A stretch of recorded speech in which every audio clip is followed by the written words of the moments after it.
Halo rekan-rekan, salam sejahtera untuk kita semua. Yang kami hormati Ibu Halimatus Sa'diyah selaku dosen pengampu mata kuliah pendidikan agama serta teman-teman MJ301 yang berbahagia. Izinkan kami dari kelompok 8 akan membahas materi sesi 11 mengenai problematika umat beragama dengan subtopik cara mengatasi masalah dan menghadapi berbagai problem. Sebelumnya, izinkan kami memperkenalkan anggota dari kelompok kami. Yang pertama ada Angela Christina Natalia, yang kedua Bagus Wahyu Setiaji, yang ketiga Bambang Kurniawan, yang keempat Indah Novitasari, yang kelima Marnoto, yang keenam M. Al-Ghazali, dan yang ketujuh Rizal Syapriyadi. Menuju pembahasan pertama adalah latar belakang yang akan dibawakan oleh Bapak Bambang Kurniawan. Kepada beliau kami persilahkan. Baik, terima kasih Mas Bagus atas kesempatan yang diberikan. Berikutnya akan saya lanjutkan mengenai latar belakang. Indonesia merupakan negara dengan jumlah penduduk kurang lebih 210 juta jiwa yang terdiri dari berbagai suku, agama, ras, dan hal ini merupakan faktor pemersatu dan sekaligus dapat menjadi faktor pemicu konflik dan kekerasan sosial. Konflik agama seringkali disebabkan oleh manifestasi sosial dan konflik masyarakat dengan menggunakan simbol-simbol agama untuk kepentingan segelintir orang. Pada kenyataannya, pelaksanaan pendidikan agama yang dilaksanakan dinilai masih kurang berhasil dalam mendidik sikap dan perilaku kebinekaan peserta didik serta membangun moral dan etika bangsa. Kecenderungan negatif tersebut ditandai dengan menjamurnya seks bebas, baik di kalangan remaja maupun dewasa. Remaja yang menjadi korban dan peredaran narkoba, tawuran pelajar, dan peredaran film porno, hal inilah yang membuat kerusakan moral bangsa ini menjadi akut. Rekam jejak ini menunjukkan terutama kegagalan guru agama yang tidak mampu memberikan bimbingan atau pengaruh untuk mencapai tujuan yang diamanatkan undang-undang, yaitu menciptakan manusia yang beriman, bertakwa, dan berakhlak mulia.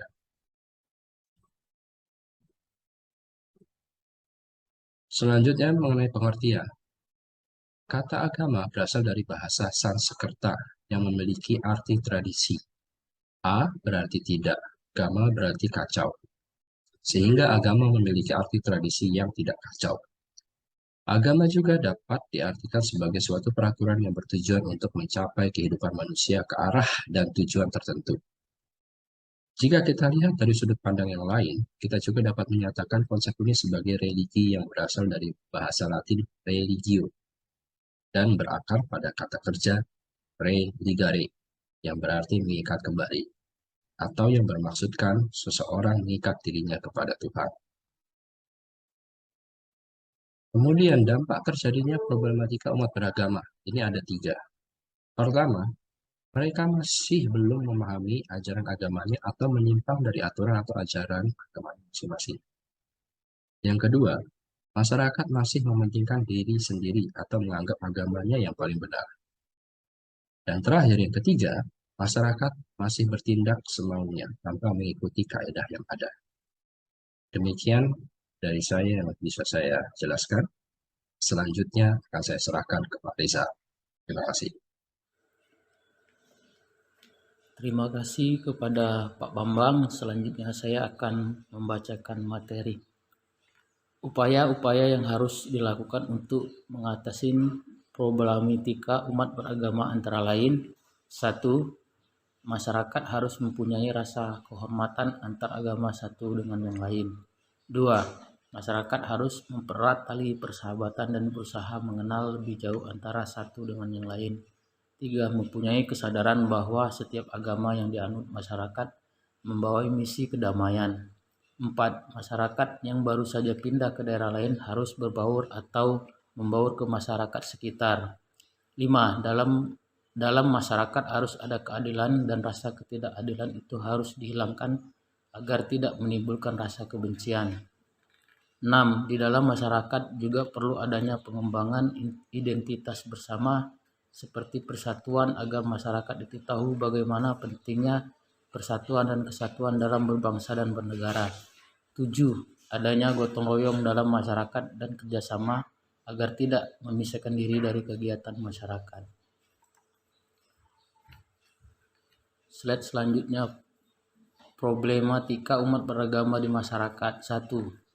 Banyak fatwa bersifat judgement atau penilaian hukum. Semua agama memiliki fatwa yang mengatur persoalan hukum agamanya. Namun fatwa-fatwa yang bersifat menghukumi orang lain seringkali tidak didasarin dengan pemahaman terhadap orang lain yang dihakimin. 2. Minimnya toleransi dalam hal keyakinan. Keyakinan bersifat hitam putih.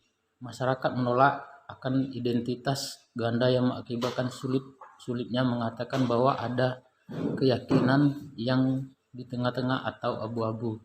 3. Kehidupan umat beragama sama dengan relasi sosial. Dalam relasi sosial, masyarakat harus bersikap baik, tidak boleh mengolok-olok sesembahan agama lain atau ritual agama lain dari perspektif agamanya sendiri. Dalam hubungan antar umat beragama juga terdapat 8 masalah yang rentan menimbulkan kerawanan hubungan antar umat beragama. 1. Pendirian rumah ibadat, penyiaran agama, bantuan luar negeri. 4. Perkawinan beda agama. 5. Perayaan hari besar keagamaan. 6. Penodaan, penistaan agama. 7. Kegiatan aliran sempalan sesat. 8. Aspek-aspek non-agama. Sekian, untuk materi selanjutnya akan dibawakan oleh Mbak Angela. Kami persilakan. Terima kasih. Terima kasih Pak Rizal. Selanjutnya saya dengan Angela akan membacakan materi dengan judul Cara Mengatasi Masalah dan Menghadapi Berbagai Problem. Pertama-tama yang kita harus ketahui adalah agama diturunkan di tengah-tengah manusia untuk menyelesaikan masalah, bukan untuk melahirkan masalah.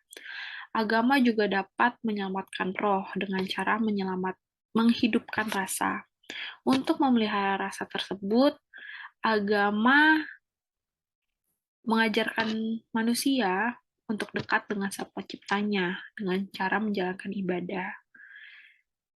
Dari segi psikologis, terdapat 13 cara untuk menyelesaikan masalah. Yang pertama, ada sadar akan masalah tersebut.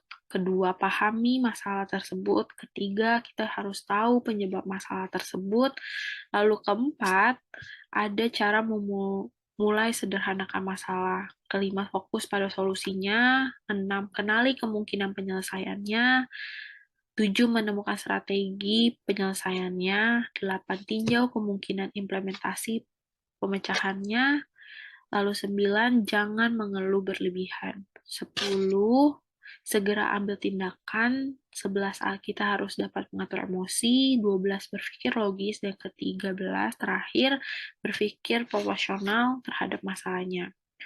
Sedangkan jika dalam segi agama terdapat 2 hal, berserah diri dan selalu berdoa dan bersyukur. Kenapa kita harus berserah diri? Karena terkadang manusia tidak bisa menghadapi atau mengatasi masalah-masalah dengan pikiran yang logis. Dengan cara berserah diri kepada Tuhan, terkadang pikiran dan hati manusia dapat menjadi lebih tenang. Sedangkan selalu berdoa dan bersyukur, harus kita ketahui adalah doa merupakan sebuah permohonan seorang manusia kepada Tuhannya yang ia yakini. Itu dapat memberi rasa optimis dan harapan manusia tersebut dalam menjalani masalah-masalah yang ia lalui. Dengan berdoa, manusia dapat lebih mensyukuri semua nikmat yang ia alami dalam dasar pemberian Tuhan kepada dirinya. Lalu dengan cara itu biasanya pemikiran manusia tersebut lebih terbuka, lalu hal-hal positif lebih masuk ke dalam dirinya. Dan hal yang harus kita ketahui adalah terkadang dahsyatnya kekuatan berserah diri dan berdoa dapat mengubah cara pandang hidup seseorang dari secara keseluruhan menjadi lebih positif. Dan kita dapat lebih mensyukuri dan menjalankan atau mengatasi hal-hal yang kita anggap susah. Sekian materi dari saya. Materi selanjutnya akan dibawakan oleh Pak Marnoto. Terima kasih, maaf jika ada salah penyebutan. Oke, terima kasih Mbak Angela. Saya akan coba lanjut dengan peran agama dalam mengatasi permasalahan. Beberapa agama di sini akan menyampaikan dalam mengatasi permasalahan. Yang pertama adalah agama Islam. Nah, di dalam agama Islam mengenal adanya kerukunan antar umat beragama. Nah, di dalam kerukunan antar umat beragama mengenal istilah pluralitas agama dan pluralisme agama. Pluralitas agama adalah suatu keberagaman agama, yaitu ada agama Islam, agama Kristen, agama Katolik, agama Hindu, dan agama Buddha. Pluralitas agama juga merupakan sunatullah sesuai dengan Quran surat Al-Hujurat ayat 13 menyampaikan bahwa hai manusia, sesungguhnya kami menciptakan kamu dari seorang laki-laki dan perempuan dan menjadikan kamu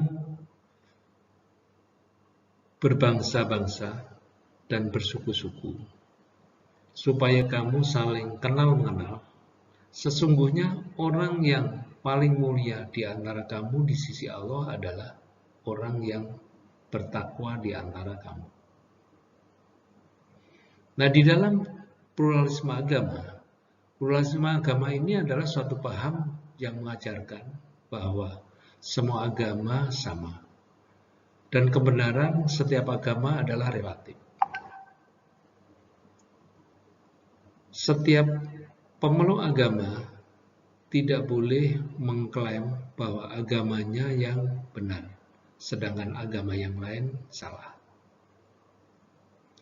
Nah, didasarkan pada asumsi bahwa agama adalah jalan yang berbeda menuju Tuhan yang sama. Di samping itu juga menyampaikan bahwa semua pemeluk agama akan masuk dan hidup berdampingan di surga. Nah, pahami ini sesuai fatwa Majelis Ulama tahun 2005 melarang umat Islam untuk menganut pluralisme, sekularisme, dan liberalisme karena paham ini bertentangan dengan ajaran Islam. Nah, paham ini bertentangan dengan ajaran Islam karena didasari dengan yang pertama Quran surat Al-Imran ayat 85. Yang kedua adalah Quran surat Al-Imran ayat 19 dan yang ketiga adalah Quran surat Al-Kafirun ayat 6.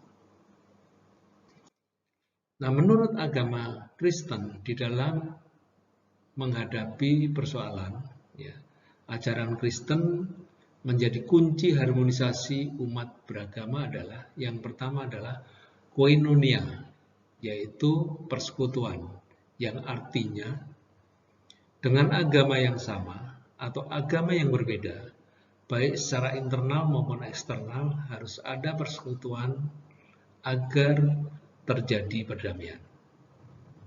Yang kedua adalah oikumene. Dalam satu dunia, kita adalah satu atap. Karena kita satu rumah, harus ada semangat persaudaraan. Demikian untuk selanjutnya akan dilanjut dengan rekan kita yaitu Mbak Dia. Silakan Mbak Dia. Terima kasih untuk Pak Marnoto. Selanjutnya saya akan menjelaskan mengenai agama Katolik. Jadi untuk umat agama Katolik itu memiliki 3 tugas utama. Yang pertama mewartakan kerajaan Allah, menguduskan diri, yang kedua mengembalakan atau melayani. Untuk cara mengatasi atau menghadapi permasalahan di agama Katolik itu nggak jauh berbeda sama agama Kristen. Cuma kalau di agama Katolik itu mereka menggunakan cara bersyukur akan hidup yang kita jalani, di mana itu tercantum di ayat Alkitab pada Korintus 10:13. Selanjutnya untuk agama Hindu, setiap manusia atau umat di agama Hindu merupakan ciptaan Tuhan yang hidup di dunia dan harus selalu menambahkan kerukunan dan perdamaian. Konsep pemikirannya lebih menekankan pada masalah etik dan moral yang berdasarkan pada ajaran kitab suci Veda. Yang pertama, konsep Tatham Asi, Dharma agama, Dharma negara yang dapat diwujudkan dalam pengalaman ajaran Trihitakarana, yang merupakan konsep pemikiran Hindu yang menjadi dasar umat berpola perilaku dan berinteraksi dengan sesama makhluk termasuk dengan Tuhannya. Yang kedua, umat Hindu harus mendorong membangun terciptanya keadilan sosial dalam masyarakat. Yang ketiga, Veda meneguhkan kehidupan, dan ketika Veda menyanyikan Sarve Bhavantu Sukhinah, mantra ini menekankan bahwa keselamatan pribadi bukanlah satu-satunya tujuan, tetapi kesejahteraan masyarakat, terutama pada pemeluk Hindu itu sendiri. Yang keempat, konsep Loksamgraha sebagai suatu yang ideal dari masyarakat Hindu. Hal itu dapat diwujudkan melalui suatu proses, dimulai dengan proses tumbuhnya kesadaran sosial di kalangan para pemeluk agama bahwa masing-masing dari kita adalah bersaudara satu sama lain. Di agama Hindu, konsep masyarakat sejahtera didefinisikan sebagai jumlah total dari individu dan keluarga Hindu yang sejahtera dan merupakan bagian dari masyarakat dunia yang sejahtera pula. Jadi pada hakikatnya setiap individu para pemeluk agama harus mampu menciptakan kesejahteraannya sendiri melalui karma atau tindakannya sendiri. Jadi setiap umat itu harus memiliki kemampuan, kecerdasan, keahlian, dan pengetahuan serta keterampilan untuk menunjang profesinya. Di mana mereka juga harus mencapai kesejahteraan diri dan keluarganya termasuk masyarakat dunia. Terima kasih. Selanjutnya akan dijelaskan oleh Pak Gozali.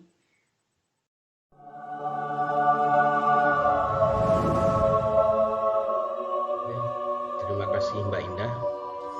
Selanjutnya, peran agama di dalam mengatasi masalah, yaitu agama Buddha.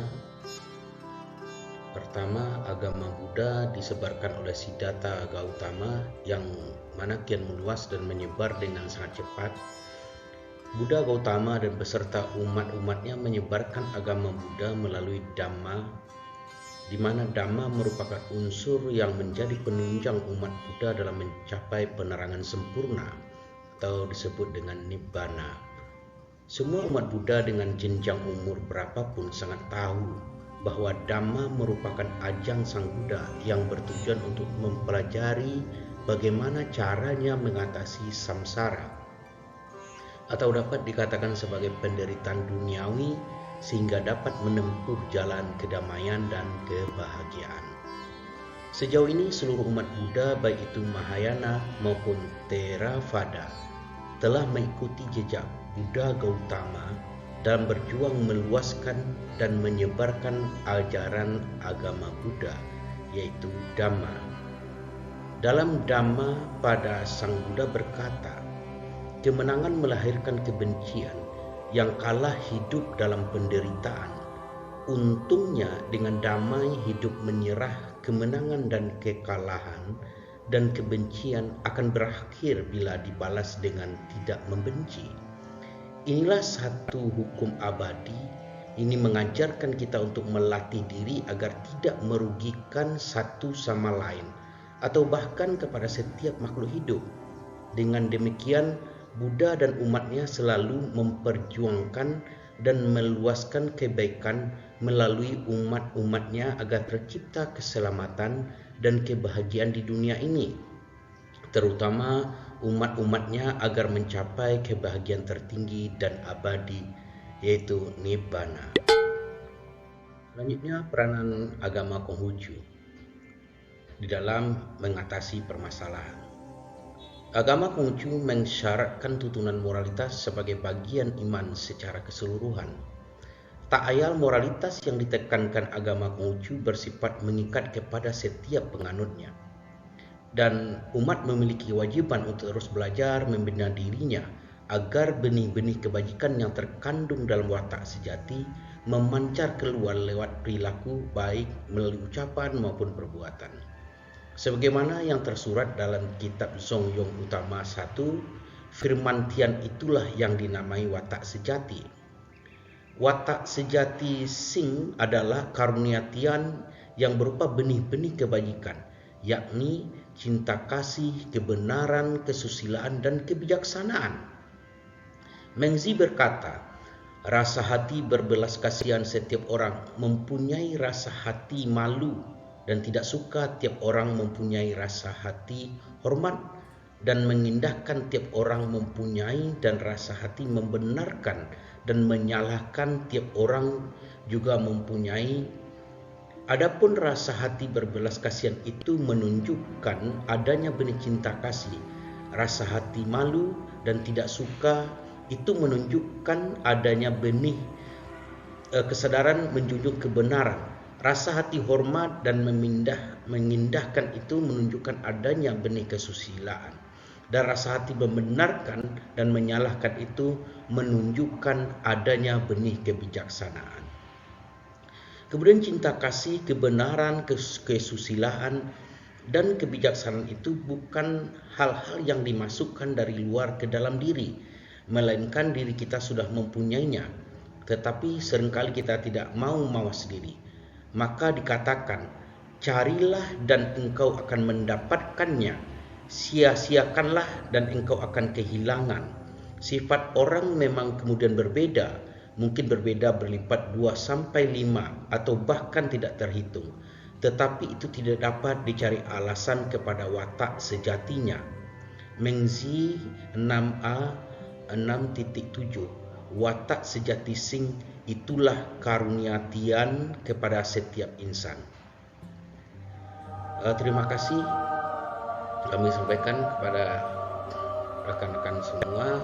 Mohon maaf kalau ada pengucapan atau hal-hal yang tidak tepat berhubung karena kita tidak, saya sendiri pribadi bukan beragama Buddha dan Konghucu. Jadi buat rekan-rekan, kawan-kawan yang beragama Buddha dan Konghucu ada hal yang tidak tepat, saya mohon maaf. Terima kasih.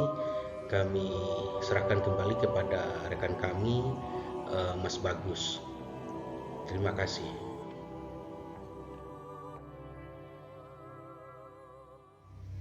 Wah, luar biasa sekali ya teman-teman pembahasan dari Pak Ghazali.